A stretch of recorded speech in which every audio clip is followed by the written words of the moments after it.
Sure. I'd like to give credit to Southeast Missouri on the win. I thought they did a really nice job there in the second half, changing the turnover story of the game. I thought in the first half we really executed against the zone. Our guys were really aggressive, driving into the gaps of it, getting into the teeth of the defense, finishing plays at the rim. I thought G gave us a really big lift getting to the free throw line.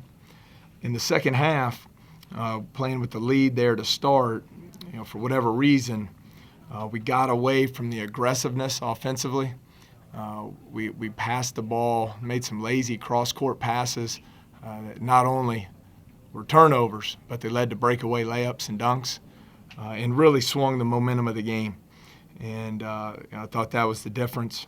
Then down the stretch, credit to our guys, they battled back in, overcame the deficit, took the lead twice, and then after only giving up 4 offensive rebounds in 39 minutes, we gave up 2 huge ones there in the last 55 seconds that both led to fouls, and SEMO stepped up and made the free throws.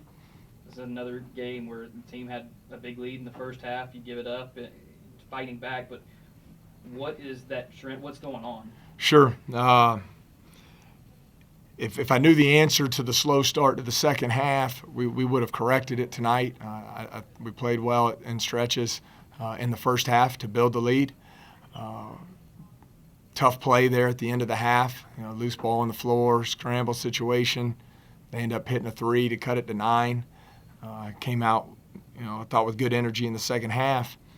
And again, for whatever reason, we didn't execute the same way the first 4 minutes of the half as we did in the first.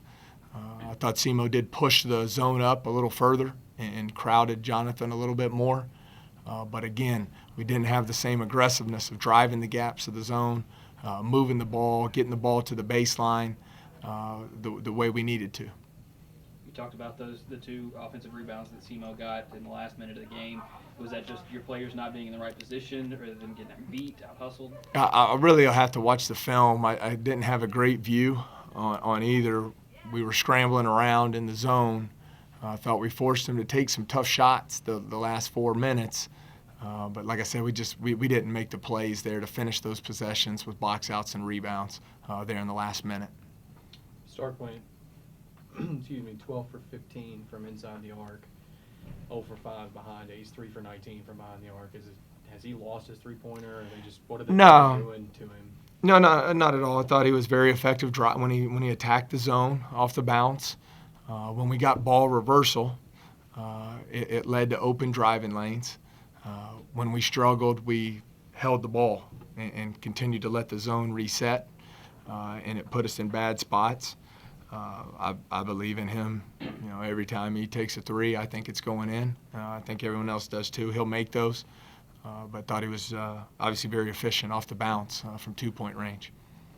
It seemed like, your team did get to the free throw line more than Southeast Missouri did tonight. It seemed like they kept your more consistent free throw shooters off the line tonight. Just kind of, what's your comment on that? Well, they did a good job of not fouling Jonathan and keeping him from the line. He was still very effective scoring the ball.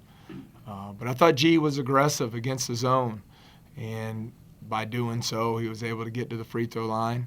I know he didn't shoot the ball as well from the stripe as he has throughout the season, especially the conference portion. So, that's one of the positives to playing zone. It's tougher to get to the free throw line than it is against man.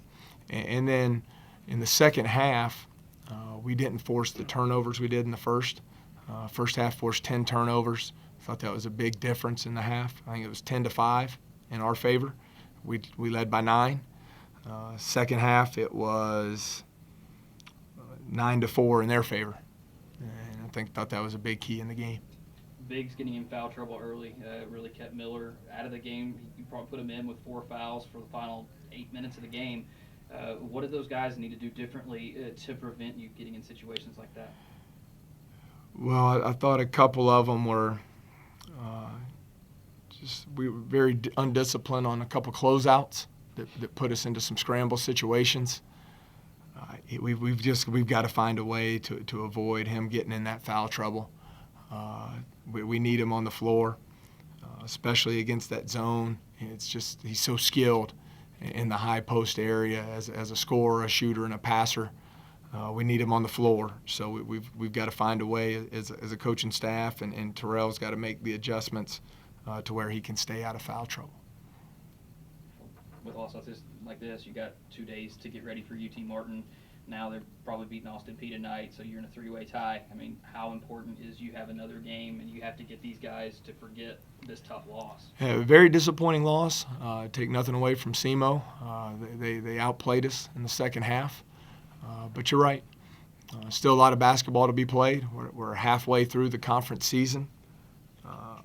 We don't need to be worrying about titles and first, second place, all those things. We just need to worry about getting better as a basketball team so we can win these games. But we are tied for first as we enter Saturday.